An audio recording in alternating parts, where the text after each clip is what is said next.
some of the reported viewing numbers for Miss Marvel are one of the lowest. It's the lowest watched Marvel Disney Plus show. And it seems like a lot of the social conversation has been Marvel fatigue, right? There's this, this is pretty much Thor is like the halfway point movie-wise through Phase 4. And, a lot of people are like, where's this phase going? When are these movies going to get better, et cetera, et cetera. So there's a larger conversation to be had.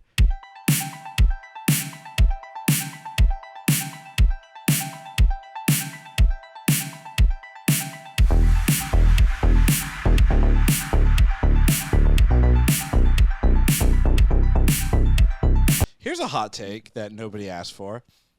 We've had Disney Plus for almost 2 years, if I'm not mistaken. It kicked off sometime in January 2021.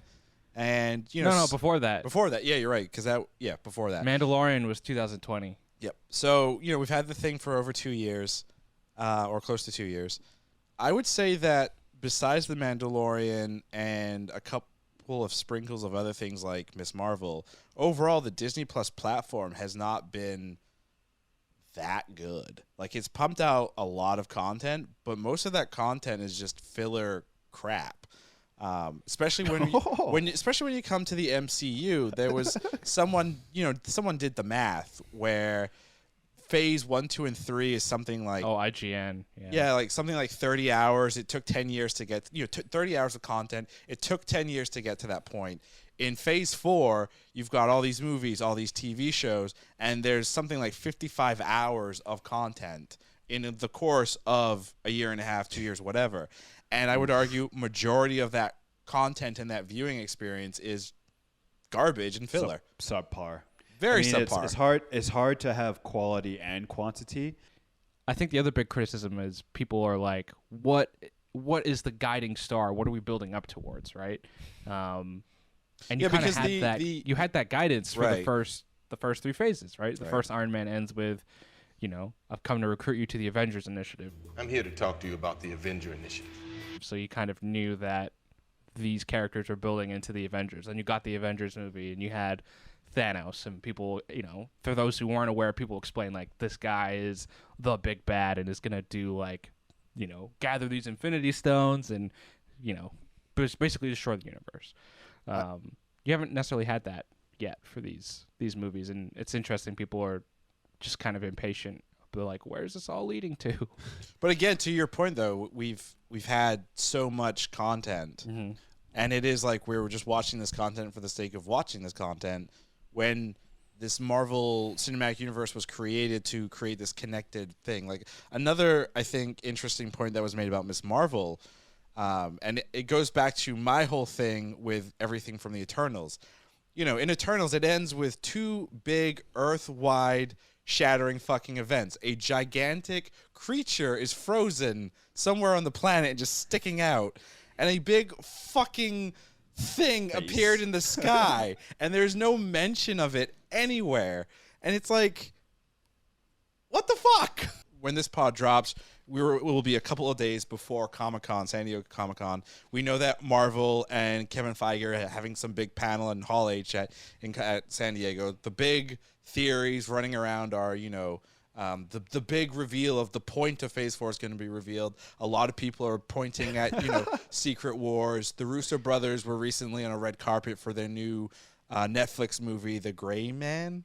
Starring Ryan Gosling and Chris Evans. And one of the questions they were asked on the red carpet was, hey, would you guys be up for directing a Secret Wars? And they had mentioned, that'd be a very difficult, big undertaking in order to do. So a lot of people are thinking, Secret Wars is kind of where Phase 4 or maybe Phase 5 or whatever, that's what we're leading towards.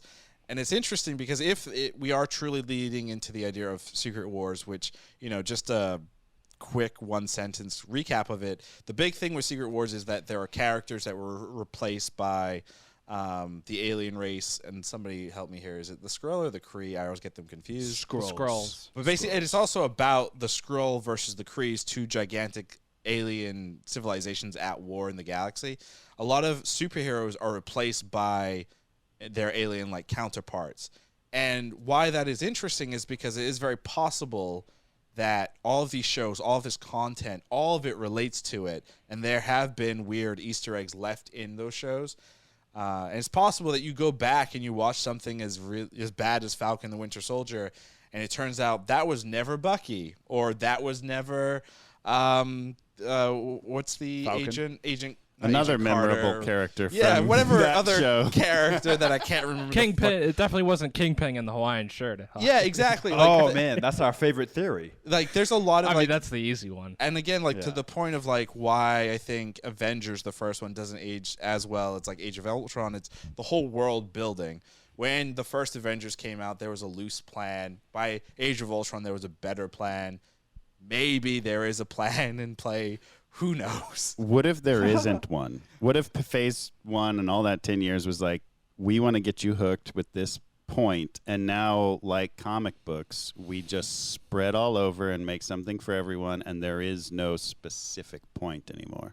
I think that's fine too, because I mean, tying things back like into to Thor: Love and Thunder and Miss Marvel. I personally loved Miss Marvel, and you know, we started this new thing on the pod where we call it qualifiers, if I remember correctly. Yeah, qualifiers, and like one of my main qualifiers was the art direction of Miss Marvel. If they lose it by the end, which they kind of did, they did a little bit to a degree. They toned it down. They definitely toned it down, but overall, The middle episodes had none of it. Yeah. yeah, but overall, like the style, the themes, the feelings that you got from the show, like it was very cohesive. My biggest fear was that finale was going to be the generic.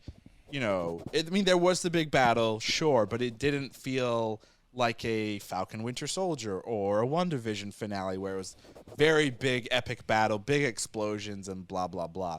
It did feel like a lot better. So, yeah, Miss Marvel to me was great. Yeah, I think to Ravi's point, it's like make good content. Like I think that's the biggest thing. It's like worry about the connectivity. It's just like, can you make actual Content that's entertaining, good, Cohesive? coherent, cohesive content within each of these buckets? And you know, despite all of the conversation of like, oh, Phase 4 is really long and there's a lot of stuff, it's like none of that matters if it's good, right? And I think that's I think we just want to get to a point where it's good. And you know, they've had, I think, a lot of misses, but they've also had some good things in there. Like I really liked Shang-Chi when it came out in September. I thought that was like one of the better Marvel movies I've seen in recent years. And you know, I want to go back and watch Eternals, but I did like some of the like creative choices that they made in that movie, where it felt at least a little different from the Marvel kind of generic train. And yeah, I mean, we'll get into Miss Marvel, but there's a lot to like about Miss Marvel. I mean, hands down, favorite part has to be Bruno saying, you know, the big reveal with, like a mutation.